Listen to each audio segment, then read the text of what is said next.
નમસ્કાર, મંતવ્ય ન્યૂઝ પર આપનું સ્વાગત છે। સીધો સંવાદ સાથે હું છું રોનક। આજે એક એવો મુદ્દો લઈને આવ્યા છે જે ખૂબ જ જરૂરી છે ને કેન્દ્ર સરકારે નિર્ણય પણ લીધો છે। ઓટીટી પરના 25 પ્લેટફોર્મોને બેન કર્યા છે। આ તમામ પ્લેટફોર્મો અશ્લીલતા ફેલાવતા હતા, અશ્લીલ કન્ટેન્ટ દેખાડતા હતા। આ તમામ પ્લેટફોર્મો સામે કાર્યવાહી કરવામાં આવી, તેમને બેન કરાયા છે। ત્યારે હાલ ભારતના યુવાનો અશ્લીલતા તરફ વળી રહ્યા છે। આવા પ્લેટફોર્મોનો સહારો લઈ અનેક પ્રકારના જે દુષ્કૃત્યો છે તે પણ આચરાય છે। લોકોની માનસિકતા પર પણ ખરાબ અસર પડતી હોય છે અને સરકારે આ નિર્ણય લીધો તેને સૌ કોઈ વધાવી રહ્યા છે। ઉલ્લુ એલ્ટ સહિતના અનેક પ્લેટફોર્મો છે તેને બેન થતા જ લોકોએ રાહતનો શ્વાસ લીધો છે। ત્યારે સીધો સંવાદમાં આજે આ જ મુદ્દા પર ચર્ચા કરવી છે।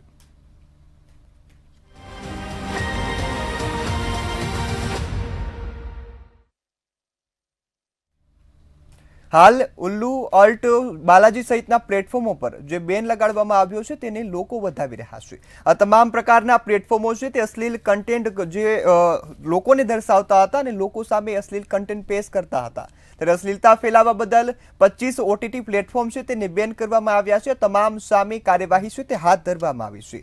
ત્યારે જે માહિતી અને પ્રસારણ મંત્રાલય દ્વારા આ નિર્ણય કરવામાં આવ્યો છે, જેમાં અશ્લીલતા ફેલાવતા 25 જેટલા પ્લેટફોર્મો બેન કરાયા છે, જેમાં Ullu Alt Balaji, big shorts app સહિતના જે પ્લેટફોર્મ છે તેનો સમાવેશ કરવામાં આવ્યો છે। માર્ચમાં મંત્રાલય અશ્લીલ સામગ્રી પ્રકાશિત કરવા બદલ 18 ઓટીટી, 19 વેબસાઇટ અને 10 એપ્સ અને 57 સોશિયલ મીડિયા હેન્ડલ પર પ્રતિબંધ મૂક્યો અને આવી કાર્યવાહી છે તે સતત કેન્દ્ર સરકાર અને માહિતી પ્રસારણ મંત્રાલય કરી રહ્યું છે। અને આ વચ્ચે ખૂબ મહત્વની વાત કે અશ્લીલતા ફેલાવતા 25 જેટલા ઓટીટી પ્લેટફોર્મ છે તેને બેન કરાયા છે। આ પ્લેટફોર્મ બેન થતા લોકોએ હાલ રાહતનો શ્વાસ લીધો છે। ભારતના યુવાનો હોય, બાળકો હોય, તમામ લોકો છે તે સોશિયલ મીડિયાના માધ્યમ સાથે જોડાયેલા છે ને તમામ લોકો આ તમામ પ્લેટફોર્મ પર જોડાયેલા હતા, જેના કારણે લોકોની માનસિકતા પર ખરાબ અસર પડતી હતી। યુવાનો છે તે ખરાબ રસ્તે જતા હતા અને ખાસ બાળકોના માનસિક સ્વાસ્થ્ય પર તેની ખરાબ અસર પડતી, જેના કારણે અનેક જે ગુનાહિત પ્રવૃત્તિઓ પણ આચરવામાં આવે છે। લોકો સાથે બાળકોનું જે માનસિક સ્વાસ્થ્ય છે તે પણ બગડે છે। ત્યારે આ સરકારે આ નિર્ણય લીધો છે ને કડક પગલાં લેવાથી લોકોએ રાહતનો શ્વાસ લીધો, કારણ કે માર્ચમાં પણ આ પ્રકારના જે કાર્યવાહી થઈ હતી, જે બાદ અનેક સુધારા આવ્યા છે। કેન્દ્રીય સરકાર દ્વારા હાલ તો મહત્વનો નિર્ણય કરાયો છે અને સાથે જ આગામી સમયમાં પણ ચેતવણી આપવામાં આવી છે કે કોઈ પણ પ્રકારના આવા સોશિયલ મીડિયાના પ્લેટફોર્મ હશે, ઓટીટી પ્લેટફોર્મ હશે, વેબસાઇટ હશે કે કોઈ પણ એપ હશે જે લોકોને ભ્રમિત કરતા હશે અથવા તો તેમની સમક્ષ અશ્લીલ સામગ્રી જે પેશ કરતા હશે તો તેમની સામે કડક કાર્યવાહી છે તે કરવામાં આવશે। અને આ જ પગલું હાલ કેન્દ્ર સરકારે લીધું છે ને આકરું વલણ દર્શાવ્યું છે। આ પગલું એટલા માટે મહત્વનું છે કે ગુજરાત સહિત દેશભરના જે યુવાનો છે તમામ સોશિયલ મીડિયા ફોનનો ઉપયોગ કરે છે અને આ મોબાઈલ ફોનમાં અનેક એવી સામગ્રીઓ જોવે છે કે જે માનસિક સ્વાસ્થ્યની સાથે તેમની એક માનસિક માન્યતા છે તેને પણ બગાડી રહ્યા છે। લોકો અનેક સામાજિક દુષ્કૃત્યો આચરે છે, અનેક જે લોકો છે તે આવી પ્રવૃત્તિઓમાં જોડાય છે કે જે એક ગુનાહિત હોઈ શકે અથવા તો સમાજ માટે હાનિકારક હોઈ શકે। આવી તમામ પ્રક્રિયાઓ છે તે આ સોશિયલ મીડિયાના પ્લેટફોર્મ અથવા તો ઓટીટીના પ્લેટફોર્મ પર પીરસવામાં આવતી હતી અને આ પીરસતી જે સામગ્રી છે તે યુવાનો આરોગતા હતા, એટલે કે જોતા હતા। ત્યારે હવે આ સામગ્રી સામે કાયદેસરની કાર્યવાહી થતા અનેક લોકો છે તે આ કાયદેસરની કાર્યવાહીને વખાણી રહ્યા છે। આ કાર્યવાહી જરૂરી હતી તેને લઈ લોકો અનેક વખત ફરિયાદ પણ કરી ચૂક્યા છે। આ વાતની ફરિયાદો કેન્દ્ર સરકારને અનેક વખત થઈ છે। કેન્દ્ર સરકારને આ અશ્લીલ કન્ટેન્ટ ફેલાવતી જે પણ સોશિયલ મીડિયાની સાઇટ છે, જે પણ અનેક એપ છે અને સાથે ઓટીટી પ્લેટફોર્મ છે, તમામ લોકો દ્વારા પણ ફરિયાદ કરવામાં આવતી અને અનેક લોકોએ પણ આ મામલે અવાજ ઉઠાવવાની કોશિશ કરી। તમામે અવાજ ઉઠાવ્યો ને આ મામલે કેન્દ્ર સરકારને ફરિયાદો આપી, જે બાદ માહિતી અને પ્રસારણ મંત્રાલય દ્વારા આ નિર્ણય લેવામાં આવ્યો। કેન્દ્ર સરકારના સહયોગથી આ ખાસ નિર્ણય એટલા માટે લેવામાં આવ્યો કે યુવાનો પણ આ રસ્તાથી દૂર થઈ શકે। ત્યારે આજ મુદ્દા પર આજે ચર્ચા કરવી છે ને આ મુદ્દા પર ચર્ચા કરવા માટે આપણી સાથે જોડાયા છે પ્રીતિ જે જોશી કે જેઓ એક એડવોકેટ છે, આ સાથે જ ડોક્ટર બીના ગજ્જર કે જેઓ એક મનોચિકિત્સક છે। આપ બંને મહાનુભાવોનું મંતવ્ય ન્યૂઝ પર સ્વાગત છે।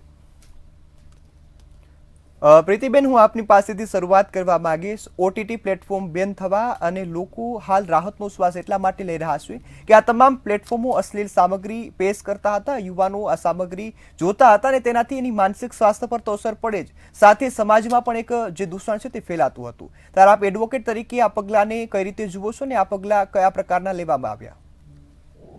કેન્દ્ર સરકારના હું એડવોકેટ પ્રીતિ જોશી, કેન્દ્ર સરકારના આ નિર્ણયને હું આવકારું છું, કારણ કે આ પ્રકારના ઓટીટી પ્લેટફોર્મને કારણે અનેક ગુનાહિત દૂષણોમાં પણ વધારો થઈ રહ્યો હતો। અને એવા ગુનેગારો રીઢા આની અંદર કે જે બાળકોના શોષણથી માંડીને મહિલાઓના બળાત્કાર, રેપ, અપહરણના કિસ્સાઓ પણ આની અંદર બનતા ગયા. લોકો કેવી રીતે ફ્રોડ કરવું, ક્યાંથી કરવું, કેવી અશ્લીલતા સમાજમાં પીરસાઈ રહી છે, એને કારણે લોકોની માનસિકતા, જે લોકો જે વિકૃત માનસ ધરાવે છે એવા ગુનાહિત ઈરાદાવાળા વ્યક્તિઓને આ ઓટીટી પ્લેટફોર્મ પરથી વેગ મળતો હતો અને જેને કારણે એવી ગુનાઓ કરવા માટે એ પ્રેરાતો હતો. એટલે આ વસ્તુ બહુ મહત્વનું અને જરૂરી પણ હતું, કારણ કે કુટુંબની સુરક્ષા, સમાજની સુરક્ષા, રાજ્યની સુરક્ષા અને દેશની સુરક્ષાનો સવાલ હતો. એટલે ખરેખર કેન્દ્ર સરકારે જે નિર્ણય કર્યો છે એ ખૂબ જ આવકારદાયક છે. જી બિલકુલ. આ સાથે બીનાબેન, આપ તો એક ડોક્ટર છો ને આ ફિલ્ડ સાથે સંકળાયેલા છો, ને એક જે બાળકોમાં હાલ માનસિક બીમારીઓનું પ્રમાણ વધી રહ્યું છે, બાળકોની માનસિકતા છે તે બદલાઈ રહી છે, યુવાનોને ખાસ કરીને આ અસર જોવા મળી છે, ને તેમાં પણ આજે અશ્લીલ પ્રકારના કન્ટેન્ટ જોવા મળતા અને સોશિયલ મીડિયાના જે પ્લેટફોર્મ ઉપર આ તમામ સામગ્રી પીરસાઈ હતી, તેને લઈ આપ એક મનોચિકિત્સક તરીકે કઈ રીતે જુઓ છો કે બાળકોના અને યુવાનો પર કેવી અસર પડતી? હું એવું કહીશ આના માટે કે આ બહુ સારો નિર્ણય છે. જેમ મેડમે કીધું છે એ રીતે જરૂર બી હતી, કારણ કે બાળકને અર્લી એક્સપ્લોઝર મળતા હતા જે સેક્સ્યુઅલ હતી, એટલે કે ઓવર સેક્સ્યુઅલાઇઝેશન થયેલું હતું. સુરતનો કિસ્સો, જે 12 વર્ષનું બાળક એક પિતા બનવા માટે સક્ષમ થાય છે. હવે આ બધા કન્ટેન્ટ ક્યાંથી આવતા હતા? તો કશે ને કશે ઓટીટી પ્લેટફોર્મ આમાં બહુ મોટો ભાગ ભજવતા હતા. એની સાથે સાથે ઘણા લોકો ક્રાઇમ બાજુ, તમે જુઓ કે સુરતમાં જે એક છોકરીને મારી નાખવામાં આવેલી એક વિસ્તારમાં, એનું બી તમે સાયકોલોજીકલ રિવ્યુ જ્યારે બહાર આવેલો હતો, એને ઓટીટી પરથી 2 સિરીઝ જોઈને હત્યાનો પ્લાન બનાવેલો હતો. આવા કઈ કેટલાક કિસ્સાઓમાં પાછળ ઓટીટી અને સિરીઝનું નામ આવતું હતું. એટલે ખૂબ જ સારું છે. એટલે કે જે ટોલરન્સ પાવર હતો બાળકોમાં, એક તો નાની ઉંમરે તમને બહુ જ ઇઝીલી આ બધું અવેલેબલ થઈ ગયું, તમને સમજ નથી અને તમે આ વસ્તુનું જુઓ છો, એટલે ડોપામાઇન ઓવરફ્લો થાય બ્રેઇનમાં. ડોપામાઇન ઓવરફ્લો થાય એટલે બાળકોને મજા આવે. પછી આવે એડિક્શન, એટલે કે એની લત લાગી જાય. બાળકોને સમજ નથી પડતી કે તે શું જોઈ રહેલા છે, પરંતુ મજા આવે. એમાં ને એમાં ઘણા બાળકો ફેમિલીથી અળગા થઈ ગયા, વ્યવહારથી અળગા થઈ ગયા, અને કઈ કેટલી માનસિક વિકૃતિઓ બાળકોમાં નહીં હતી, પણ જસ્ટ બીકોઝ ઓફ કે એડિક્શનના કારણે પણ લોકો માનસિક રીતે બીમાર પડવા માંડ્યા. આ ખૂબ સારો નિર્ણય છે કે હજુ બી આની પર થોડું વધારે સ્ટ્રિક્ટ એક્શન લેવામાં આવે તો ઘણું ખરું અટકે એવું લાગે છે અત્યારે. જી બિલકુલ. આ સાથે તો પ્રીતિબેન, આપ એક એડવોકેટ છો ને આ ફિલ્ડ સાથે લાંબા સમયથી સંકળાયેલા છો, ત્યારે હાલ આ મુદ્દા પર લોકોને માહિતી આપશો કે કયા પ્રકારના જે કાયદા હેઠળ આ કાર્યવાહી થઈ છે, અને જો કોઈ પણ વ્યક્તિ આવા પ્રકારના જે કૃત્યો સાથે સંકળાયેલો હોય તો તેની સામે કેવી કાર્યવાહી થતી હોય છે? હવે કેન્દ્ર સરકારે જે નિર્ણય કર્યો છે તેને અન્ય અલગ અલગ એક્ટ અંદર એને સામેલ કરવામાં આવેલા છે. ભારતીય ન્યાય સંહિતામાં પણ એને સામેલ કરવામાં આવ્યું છે, આઈટી એક્ટ હેઠળ પણ એને સામેલ કરવામાં આવ્યું છે. કારણ કે આપણે સોશિયલ મીડિયા એટલે એક ઇલેક્ટ્રોનિક સાધન, મોબાઈલથી આપણે લોકો સામે, હજારો લોકોની સાથે આપણે જયારે ટચ થઈ રહ્યા છે, અને એવા જાહેર સ્ટેજ ઉપર સોશિયલ મીડિયા દ્વારા આપણે મહત્તમ લોકોને જયારે કવર કરી રહ્યા છે, ત્યારે એવા જાહેરમાં બીભત્સ વાતચીતો, ગાળ ગલોચ કરવી અથવા તો બીભત્સ ચિત્ર પ્રદર્શન કરવું એ બહુ મોટો ગુનો છે. કારણ કે આનાથી જે લોકો એને જોઈ રહ્યા છે તેનામાં એક પ્રકારની વિકૃત માનસિકતા રેડવાનો આ પ્રયાસ છે, અને એને કારણે જ ધન્ય ગુનાઓને જે એક મોકળું મેદાન મળી જાય છે, કંઈક નવું ગુના શીખવા માટેનું એક સાધન મળી જાય છે. તો આ બધી બાબતો રિલેટ્સ છે એની સાથે, અને એટલા માટે જ કયા પ્રકારનું કૃત્ય છે એને આધારિત અલગ અલગ કાયદાઓમાં એને સુધારો કરીને એને એડ કરવામાં આવ્યું છે, અને સખત સજાની પણ એની અંદર જોગવાઈ કરવામાં આવી છે કે કયા પ્રકારનું હીન કૃત્ય છે અને એ કૃત્યને કરવાથી કયા પરિણામોમાં એ પરિણમે છે. તો એ અંતર્ગત એવા કાયદા, કાનૂન અને એવી કલમો એની અંદર લગાડવામાં આવે છે કે જેથી અને પેનલ્ટીથી લઈને સજા, દંડ અને આજીવન કારાવાસ સુધીની પણ સજાની જોગવાઈ છે. જો પેરેલલ કોઈ એવો ધન્ય ગુનાને જો એને પરિણામ આપ્યું હોય તો તેવા સંજોગોમાં પણ આજીવન કેદ સુધીની સજાની જોગવાઈઓ છે. એટલે કોઈ પણ વ્યક્તિ આવા હીન કૃત્ય તરફ વળે, અને ખાસ કરીને આવા માધ્યમથી, તો તેવા સંજોગોમાં કાયદો તો કાયદાનું કામ કરશે જ, અને જે સંલગ્ન કલમો આની અંદર સાથે લાગવાની છે તે પણ એની અંદર એટલી જ એક્ટિવતાથી એની અંદર કાર્ય કરશે. એટલે કાયદો કોઈને છોડવાનો નથી. અને ખરેખર તો એ જરૂરી પણ છે કે કાયદાનો ડર અને ભય આવા માનસિકતામાં, આવા અપરાધિક ગુના ધરાવતા કૃત્યો કરનારની સામે એ જરૂરી છે. અને એટલા માટે જ કાયદો એ કોઈ પણ વ્યક્તિને છોડતો નથી, અને ખરેખર એ માટે જાગૃત બનવાની જરૂર છે. જે આજે મંતવ્ય ન્યૂઝ દ્વારા જે આ સરકારની જે વાત લઈને અહીંયા આપણે સમક્ષ હાજર થયા છે, તો એ બાબત પણ આવકારવાદાયક છે કે લોકોને હવે આની જાણકારી મળી ગઈ છે કે ભાઈ આ વસ્તુ કરવાથી આ ગુનો લાગુ પડે છે. એટલે કોઈ પણ વ્યક્તિ જો આવી કોઈ બાબતોનો ભોગ બનશે, આપણે ઘણીવાર જોઈએ છે કે મોબાઈલો પર સોશિયલ મીડિયાથી વિડીયો કોલથી લોકો પૈસાની ઉઠાંતરી કરે છે, બેંકોમાંથી નાણાં બારોબાર ગાયબ કરાવી દે છે, મની ટ્રેપ કરવામાં આવે છે, વિડીયો કોલથી સામાવાળાને બ્લેકમેલિંગ કરવામાં આવે છે. તો જે આ બધી વસ્તુ ઇઝી ગોઈંગ મની, ક્યાંથી પૈસા સરળતાથી મેળવી લેવા, તો એક પ્રકારનો કિમિયો શોધી રહ્યા હતા એવા ગુનાહિત માનસિકતા ધરાવનાર ઈસમો. તો આ બધી બાબતોને હવે અહીંયા નિયંત્રણ લાગુ થઈ જશે, જેને કારણે સમાજમાં જે બધી વિકૃતિઓ બધીઓ જે ફેલાઈ રહી છે એ કંઈક અંશે નિયંત્રણમાં આવશે. અને એ માટે જાગૃતિ પણ એટલી જરૂરી છે જે આજ આપ મંતવ્ય ન્યૂઝ કરી રહ્યા છે. જી બિલકુલ.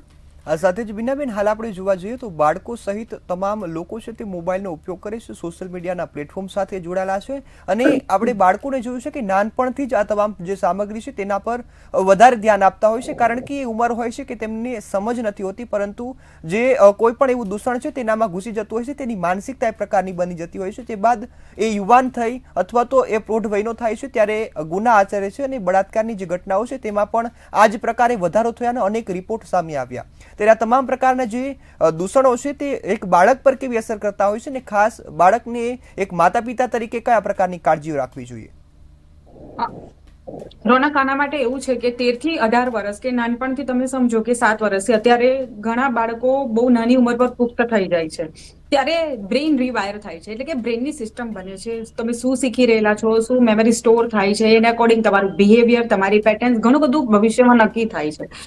હવે જ્યારે નાની ઉંમર પર તમે એડિક્શનમાં વળી ગયા, અને ખાસ કરીને એડલ્ટ વિડીયો એડિક્શન કે આવા કન્ટેન્ટ પર વળો છો, કે ક્રાઇમ બાજુ વળો છો, કે જેમાં ગાળાગાળી છે કે ગમે તેવી મારી નાખવાની વાતો છે, તો જ્યારે બાળક આ બધી ઇફેક્ટો પહેલા જુએ છે, બહુ સારું લાગે છે, પછી ઇફેક્ટ ટોલરન્સ ચાલુ થાય છે, એટલે કે પેલા બહુ થ્રીલ આવે, પછી એ બોરિંગ લાગે, પછી એનાથી બી આગળ અને કંઈક નવું, એટલે બાળકની વિકૃતતામાં દિવસે દિવસે ધીમે ધીમે વધારો થાય છે. ખૂબ જ હલકો દેખાય નહીં, પરંતુ થાય જરૂર છે. હવે જ્યારે આ સ્ટેપ પર બાળક આવે છે, પાછું વાળવું અશક્ય છે. પેરેન્ટ્સને ઘણાને એવું લાગે છે કે અમારું બાળક ખાલી અડધો કલાક જ જુએ છે મોબાઈલ કે ટીવી, એ અડધો કલાકમાં એ બાળક કેટલું બ્રેઇનમાં નાખે છે, બ્રેઇન કેવી રીતના રીવાયર થાય છે, એની ઇમ્પેક્ટ આવે છે, એ ખબર નથી. એટલે સૌથી પહેલા તો પેરેન્ટલ કંટ્રોલ, કે જે તમારો બાળક કન્ટેન્ટ જોઈ રહ્યું છે, પ્લીઝ એકવાર ચેક કરો એ શું જોઈ રહેલું છે, એની પર કંટ્રોલ મારો. કારણ કે ઘણી બધા એવા સોફ્ટવેર કે ઘણી બધી મોબાઈલની રેપ્લિકા અવેલેબલ છે કે જેમાં પેરેન્ટ્સને ખબર પડે કે બાળક કઈ ઓપન કરે છે, કેટલા કલાક કરે છે, શું કરે છે, એ જરૂરી છે. બાળકને એજ્યુકેશન ઘરમાંથી મળે, અટેન્શન મળે, પ્રેમ મળે, એ પણ ખાસ જરૂરી છે. એ નથી મળતું, બાળક એકલું પડે છે કે બાળકને કંઈક ટાઈમપાસ માટે જોઈએ, તો બી આવા એડિક્શન પર બચ્ચાઓ વળવા પડશે. બાળક પૂછે તો જવાબોને ટાળો નહીં, એને ટાળો નહીં, એને તરત જ કહીને કંઈ આન્સર આપો, જેથી કરીને બાળક તમારી સાથે વાતચીતમાં વ્યસ્ત રહે. તમે ટાઈમ નહીં આપો તો એ મોબાઈલ પર વળી જ જવાનું છે. તેની સાથે તેમને સારી એવી એક્ટિવિટીમાં ઓક્યુપાઈડ રાખવો, એટલે કે પેઇન્ટિંગ છે, ડ્રોઈંગ છે, મ્યુઝિક છે, તેમને જે યોગ્ય લાગતું હોય, એમને જેમાં બી ઇન્ટરેસ્ટ હોય, ડાન્સિંગ છે, તો એમાં એમને 1 કલાક અચૂક બહાર રાખો, લોકોની સાથે કોમ્યુનિકેશન કરે, માટીમાં રમવા દો, ખુલ્લી હવામાં રમવા દો, ગાર્ડનમાં લઈ જાઓ. ઘણા બધા ઓપ્શન્સ છે કે બાળકને પહેલેથી જ સારી રીતે ટ્રેન કરી શકાય છે. જી બિલકુલ. આ સાથે જ પ્રીતિબેન, હું આપની પાસે આવવા માંગીશ. આ મુદ્દો એટલા માટે જરૂરી બન્યો છે કે આ કાયદાની વાતો છે જ ખરા કે કાયદો નિયંત્રણમાં લાવતો જ હોય છે, પરંતુ જે બેફામ બનતા જતા ઓટીટી પ્લેટફોર્મો અનેક જે ગુનાનું પણ કારણ બનતા હોય છે, અને આપ તો આ ફિલ્ડમાં જોડાયેલા છો, તો એવા કયા ગુના છે તે ગુજરાતમાં પણ આચરવામાં આવતા હોય કે જે ઓટીટી પ્લેટફોર્મથી હોય, અને તેને રોકવા માટે લોકોએ શું કરવું જોઈએ? હવે આવા ગુનાઓ તો બનતા હોય, પણ લોકોએ પણ પોતે એટલું જાગૃત થવાની જરૂર છે કે કાયદો તો કાયદાનું કામ કરે જ છે, પણ જ્યાં આવા ગુના બને છે ત્યાં ઘણી વાર એવું બને છે કે ભાઈ નહીં, આપણે કોઈને કહેવાનું નથી, અથવા તો આપણે જાણીએ છીએ તો પણ બોલવાનું નથી. કેમ કે ભાઈ ના, પોલીસમાં ધક્કા ખાવા પડશે, કોર્ટમાં ધક્કા ખાવા પડશે. એને કારણે સમાજમાં એવો ડર ઉભો થઈ જાય છે કે કોર્ટના અને પોલીસના ચક્કરમાં નથી પડવું. તો ખાસ આ બાબતે એટલું ધ્યાન રાખવાની જરૂર છે કે આપણી આજુબાજુમાં બનતી ઘટના અથવા તો આવા ઓટીટી પ્લેટફોર્મને લઈને કોઈ એવું અજુગતું કૃત્યો કોઈની પણ સાથે બનેલું હોય અને એની જાણકારી જે વ્યક્તિ મેળવી હોય અથવા તો એની હાજરીમાં થયું હોય અથવા એને જાણ થઈ હોય તો મહેરબાની કરીને એવી જાણકારીમાં પોલીસને સપોર્ટ કરવાનો હોય. ફરિયાદી હોય, પીડિત હોય, એને સપોર્ટ કરવો જોઈએ. નહીં કે નહીં હું આમાં સાક્ષી તરીકે નહીં આવું. મોટા ભાગના કેસોમાં અમે જોઈએ છે કે જેટલી શરૂઆત ફરિયાદ નોંધાવવામાં કરે છે, પણ ત્યારબાદ જ્યારે નજરે જોનાર સાક્ષીની વાત આવે છે કાં તો સંલગ્ન કેસમાં એવા કોઈ એવિડન્સ લીડ કરવામાં આવે ત્યારે એવા સાક્ષીને બોલાવવામાં આવે છે ત્યારે સાક્ષી એ આવતા નથી અને જે સાક્ષી લીધા હોય છે સાક્ષી ફરી જતા હોય છે. ત્યારે તેવા સંજોગોમાં ખાસ કે જેવા નજરે જોનાર સાક્ષી છે અથવા તો પીડિતના નજીકના વ્યક્તિ છે, આડોશ પાડોશીઓ છે, કોઈ રિલેટિવ છે, તો મહેરબાની કરીને બહાર આવો. કે ભાઈ ભલે આપણું કોઈ રિલેટિવ બી નથી પણ તમે જોયો છે બનાવને તો તમે બહાર આવો અને એને સપોર્ટ કરો. ફરિયાદી જ્યારે આવા કિસ્સામાં બહાર આવતું હોય છે ત્યારે એને સપોર્ટ કરવાની એક પ્રાથમિક જવાબદારી આપણી પણ બને છે કે નહીતર પછી આવા રીઢા ગુનેગારોને એક છૂટવાનો પુરાવાને અભાવે છૂટવાનો એક હક મળી જશે કે એના તરફે કોઈ એવા પુરાવા નથી પડ્યા, એના તરફે સંલગ્ન એવિડન્સ નથી, નજરે જોનાર સાક્ષી સયાદો નથી અને જે પંચો સયાદો રજૂ કર્યા છે તેઓ પોતાની જુબાનીમાંથી ફરી ગયા છે. તો જ્યારે આવી બધી હકીકતો બનતી હોય છે ત્યારે કાયદો બી કશું નથી કરી શકતો. એટલે કાયદો તો કરે છે પણ તેવા સંજોગોમાં એના સંલગ્ન એવિડન્સ જ્યારે કોર્ટમાં ટ્રાયલ ચાલે છે ત્યારે એ બહુ મહત્વનું હોય છે કે એના સર્કમસ્ટન્સીસ એવિડન્સને લીડ કરવા પડે અને સાથે નજરે જોનાર સાક્ષીઓનું પણ એટલું જ મહત્વ છે. તો એવા સાક્ષી તરીકે કોઈ જે વ્યક્તિ સાક્ષીમાં હોય તેને ફરી નહીં જવું જોઈએ અને જેને આ કેસની માહિતી હોય તો એને એ માટે પણ બહાર આવવાની એની પ્રાથમિક ફરજ છે. એક સોસાયટી પ્રત્યેની એક નાગરિક તરીકેની આપણી જવાબદારી છે અને ફરજ છે. ઘણી વાર એવું પણ બનતું હોય છે કે ભાઈ આપણા જ પરિવારમાં આપણા દીકરા કે દીકરી સાથે બન્યું હોય તો પણ આપણે મૌન સેવી લઈએ છીએ કે નહીં આપણે બહાર જાહેર નથી પાડવાનું, નહીં સમાજમાં લોકો શું કહેશે.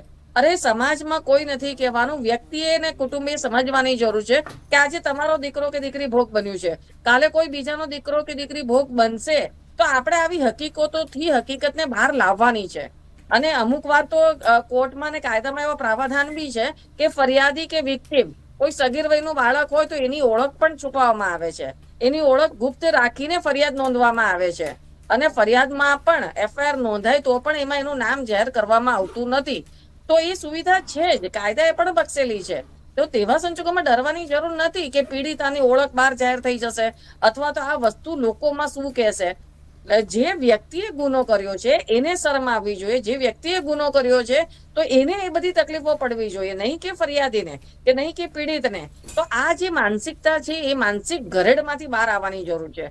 અન્યથા આવા આરોપીઓને મોકળું મેદાન મળી જશે અને મારા વિરુદ્ધ કોઈ કશું નથી કરી લેવાનું અને પુરાવો મળવાનો નથી એવા આશંકામાં રહીને આવા ગુનાઓ તરફ વધુ પ્રેરશે. એટલે દરેક વ્યક્તિની એ પ્રાથમિક જવાબદારી અને ફરજ છે એમ માનીને પણ મૂળ ફરિયાદી હોય, પીડિતા હોય એને મદદ માટે આગળ આવવું જોઈએ. જી બિલકુલ. સાથે બીનાબેન આપણે વાત કરીએ તો હાલ કિસ્સાઓ આત્મહત્યાના પણ બને છે ને ઘણી વખત એક આત્મહત્યાનું કારણ પણ એવું હોય કે કોઈ પણ સોશિયલ મીડિયાના પ્લેટફોર્મ પર અથવા એના કોઈ પ્રિયજન દ્વારા, પ્રેમી દ્વારા આવા પ્રકારનો જે વિડીયો છે તે લઈ લેવામાં આવ્યો હોય, જે બાદ બ્લેકમેલ થતું હોય ને માનસિક રીતે એટલું માણસ થાકી જાય છે કે આત્મહત્યાનો પગલા સુધી તે ભરતા હોય એવી અનેક ઘટનાઓ બની છે. ને હાલમાં જ આવી જ ઘટના અમદાવાદમાં સામે આવી કે જેમાં બ્લેકમેલિંગના ત્રાસથી તે યુવતીએ આપઘાત કર્યો, 14મા માળેથી કૂદીને આપઘાત કર્યો. આ ઘટના બની, બે લોકો છે તે આ વાતની ચર્ચા કરે છે. પરંતુ કોઈ પણ વ્યક્તિ સાથે આવા પ્રકારની જો સ્થિતિ સર્જાય તો માનસિક રીતે તૈયાર થવા માટે શું કરવું જોઈએ? માની લો કે તમને કોઈ બ્લેકમેલ કરી જ રહેલું છે, તમારી કોઈ પિક્ચર્સ કે વિડીયો કે તમારું રિલેશન હતું તૂટી ગયું ને ન્યુડિટી પર વાત આવે છે, પહેલા ડરો નહીં. પોલીસ ઘણી બધી હેલ્પલાઇન છે, ઘણી બધી હેલ્પલાઇન અવેલેબલ છે. પહેલા તો પોતાની જાતને માનસિક રીતે તૈયાર કરો કે તમારે આ ફાઇટ આપવાની છે. કદાચ લોકો વાત કરે એવી બદનામીથી લોકો બોલતા નથી, વાત 2-4 દિવસ થાય છે પછી કોઈને યાદ નથી રહેતું. આવું માનસિક શોષણમાં બ્લેકમેલ થવા કરતાં બેટર છે કે એક બોલ્ડ સ્ટેપ લઈ એની ફરિયાદ નોંધાવી અને એની પર એક્શન લેવાનું તૈયાર રાખો. એટલે કે તમારી અંદરથી ડર કાઢી નાખો. તમારા નજીકના લોકોને વાત કરો કે તમને બ્લેકમેલ કરવામાં આવે છે. એ પછી નજીકના લોકો જે યોગ્ય લાગશે, જે એક્સપર્ટ છે, તમારા વડીલો છે, એને આધારે તમે આગળ વધો. પહેલું, કોઈનાથી ડરવાની જરૂર નથી. સેકન્ડ, ફાઇટ તમારે આપવાની જ છે તો તમે એકદમ નિડર થઈને ફાઇટ આપો. કોઈ કેટલું બી બ્લેકમેલ કરે એનાથી તરત ગભરાઈ નહીં જાઓ. તમારી પાસે જ્ઞાન નથી એટલે તમે લોકો ડરો છો અને પરિણામ એવું થાય છે કે લોકો પોતે જ ઓવરથિંક કરે છે. ઓવરથિંકિંગને જ એ લોકો રિયાલિટી માને છે અને પરિણામે સુસાઇડ બાજુ વળે છે. તમે જેટલું વિચારો ઘણી વખત પ્રોબ્લેમ્સ એટલી મોટી બી નહીં હોય, સામેવાળો બી ડરી જતો હોય છે ઘણી વખત કે જ્યારે તમે સ્ટેપ લેવાનું ચાલુ કરો છો. આવું કંઈ થતું નથી. આથી જ્યારે બી કોઈ બ્લેકમેલિંગનો ઇસ્યુ આવે તો પ્લીઝ ફેમિલીને વાત કરો, વડીલોને વાત કરો, ફ્રેન્ડ્સમાં વાત કરો, કોઈ એક્સપર્ટને વાત કરો. બહુ બધી હેલ્પલાઇન રેડી છે, બહુ બધી ગવર્મેન્ટની હેલ્પલાઇન ચાલે છે, પોલીસો ચલાવે છે. કોઈને કોઈ તો તમારી મદદે આવવાનું છે, ખાલી મદદ માટે તૈયાર હો અને બી બોલ્ડ, એટલે કે તમે જ પોતે માનસિક રીતે તૈયાર થઈને આ ફાઇટ આપી શકો છો. જી બિલકુલ.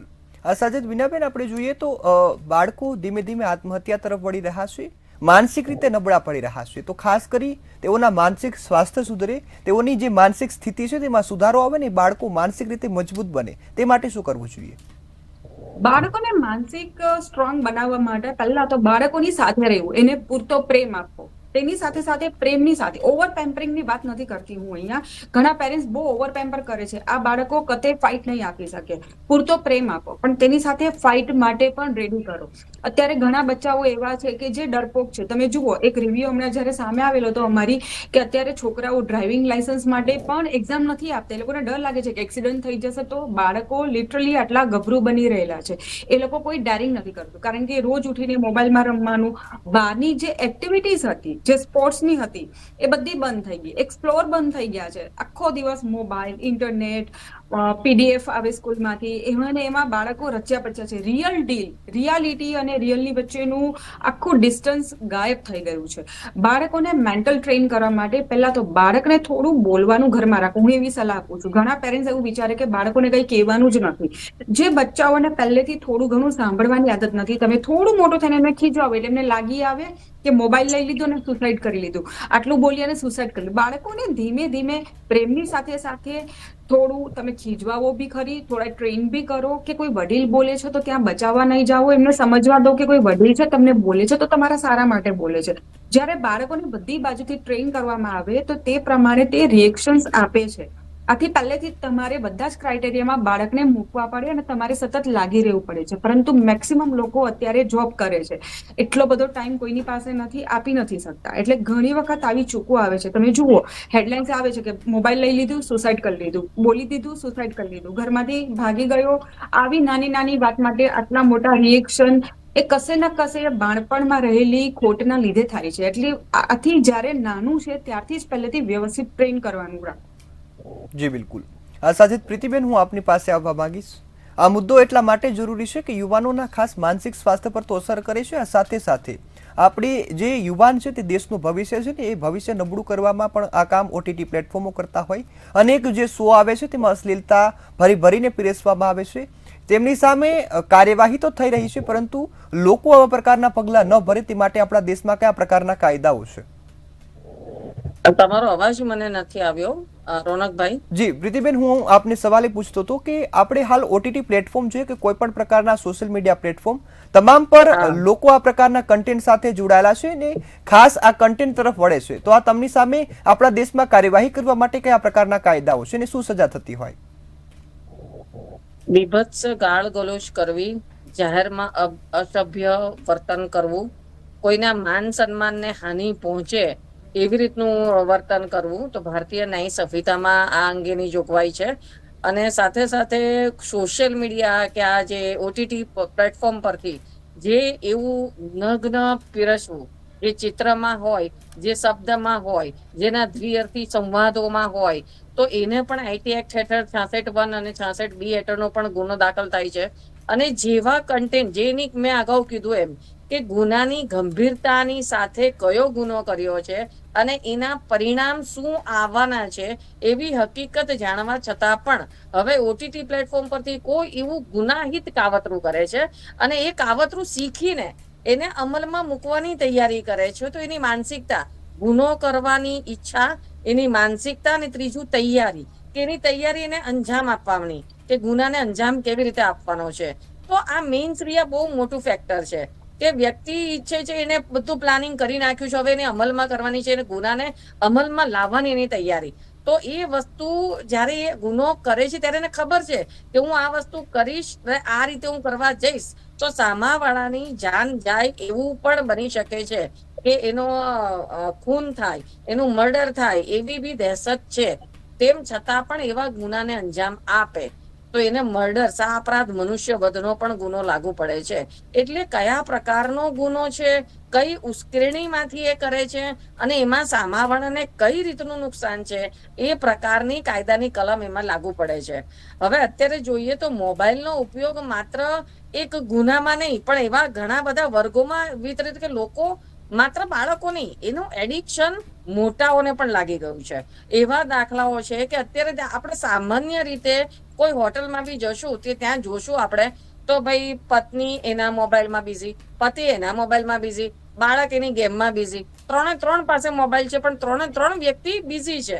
કોઈ કોઈની સાથે વાત જ નથી કરતું કારણ કે બધા પોતપોતાના મોબાઈલમાં છે. અત્યારે મોબાઈલને કારણે ઘરમાં સંવાદો ઓછા થઈ ગયા છે, પરિવારમાં વાતચીતો ઓછી થઈ ગઈ છે, જેને કારણે જે આખું આદાન પ્રદાન થવું જોઈએ દિવસ દરમિયાનની રોજની કે ભાઈ પત્નીએ જોબ કરી, કાં તો ઘરે કામ કર્યું, કાં તો પતિ બહાર ગયો, શું બન્યું પૂરા દિવસ દરમિયાનમાં, બાળક સાથે શું બન્યું, તે એવા વાર્તાલાપો જે પહેલા થતા હતા તે હવે મોબાઈલને કારણે વાર્તાલાપ થતા બંધ થઈ ગયા.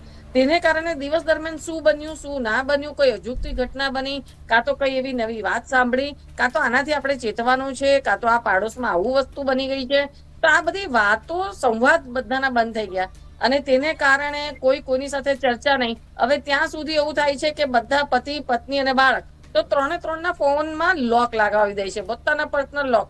હવે પતિને પત્નીનું લોક નથી ખબર અને પત્નીને બાળકનું લોક નથી ખબર. તો આ તે કેવી આપણી પારિવારિક વ્યવસ્થા? પારિવારિક વ્યવસ્થામાં અનુશાસન પણ એટલું જરૂરી હોય છે કે ભાઈ મોબાઈલ પતિનો હોય કે પત્નીનો હોય, લોક ભલે રાખે સેફટી માટે પણ એ લોકનું ઓપન પતિ પત્ની બંને પાસે પોતાના એકબીજાના ફોનનું ઓપન લોક કરવા માટેનું હોવો જોઈએ કોડ. તો એવી વસ્તુ પરિવારમાં ગુપ્ત હોવી એ વસ્તુ ઉચિત નથી કારણ કે પોતાના જ મોબાઈલમાં પરિવારથી વિશેષ તો બીજું શું હોઈ શકે. તેમ છતાં પણ એવી બધી ઘટનાઓને કારણે અને આ બધી જે ઓટીટી પ્લેટફોર્મને કારણે એવા અશ્લીલ વિડીયો, એવા અશ્લીલ ફિલ્મ કે એટલા અશ્લીલ બાબતોથી લઈને પતિ પત્નીઓના ઝઘડાઓમાં પણ તકરારો વધવા પામી છે. અત્યારે ઘણા એવા કેસો છે કે જે છૂટાછેડાના કગાર પર કરેલી છે. તો આવા પતિ પત્ની, આવા કુટુંબો બી ભંગાણે જવાના કગાર પર ખડેલા છે. તો આ વસ્તુ એવી બને છે કે આ કોઈ માત્ર એક આરોપીઓના વર્ગને જ ખાલી એને સ્પર્શતું નથી, આ આખી પારિવારિક કુટુંબ વ્યવસ્થાને પણ સ્પર્શે છે. એને બાળકની માનસિકતાને સાથે સાથે એના માતા પિતાની માનસિકતાને પણ સ્પર્શે છે. લોકો પાસે ટાઈમ નથી, ફ્રી થઈ ગયા, બાકીના ફ્રી સમયમાં શું તો કે રાત્રે મોબાઈલ જોવાનું, મોબાઈલ જોતા હતા સુઈ જવાનું. એને કારણે વ્યક્તિ જયારે છેલ્લી સૂતા પહેલા જે છેલ્લી અવસ્થા હોય છે, છેલ્લી અવસ્થામાં એને મોબાઈલ પર જી પ્રીતિબેન, સમયનો અભાવ છે, આપની વાત થોડી ટૂંકમાં બતાવશો. વિપરીત અસર એની માનસિકતા પર બી પડે છે. એટલે આ બધી બાબતો બહુ કનેક્ટેડ છે અને જે દરેક પરિવારમાં આને કારણે પરિવાર બી પડી ભંગવા પડ્યું છે. પહેલા સંયુક્ત પ્રથા હતી તે વખતે બધું બહુ સારું પરિવાર ચાલતું, અત્યારે વિભક્ત થઈ ગયા છે, પતિ પત્ની અને બાળક, છતાં પણ લોકો એકબીજાને ટાઈમ નથી આપી શકતા અને ઘણીવાર એવી બધી બાબતોને કારણે પતિ પત્નીના પણ ઝઘડાઓ થાય છે. જી બિલકુલ પ્રીતિબેન, સમયનો અભાવ છે એટલે કાર્યક્રમને અહીં સમાપ્ત કરવો પડશે. આપ બંને અમારી સાથે જોડાયા અને માહિતી આપી બદલ આપ બેનો ખૂબ આભાર. હાલ તો આ કાયદો અમલ આવ્યો ને ખાસ સરકારે પગલાં લીધા છે ત્યારે જરૂરી છે કે આ પણ કાયદો થવો જોઈએ. પરંતુ હાલ આજના મુદ્દામાં અહીં સમાપ્ત કરીશું. ફરી મળીશું નવા વિષય સાથે, નવા મુદ્દા સાથે. ત્યાં સુધી મને રજા આપશો. નમસ્કાર.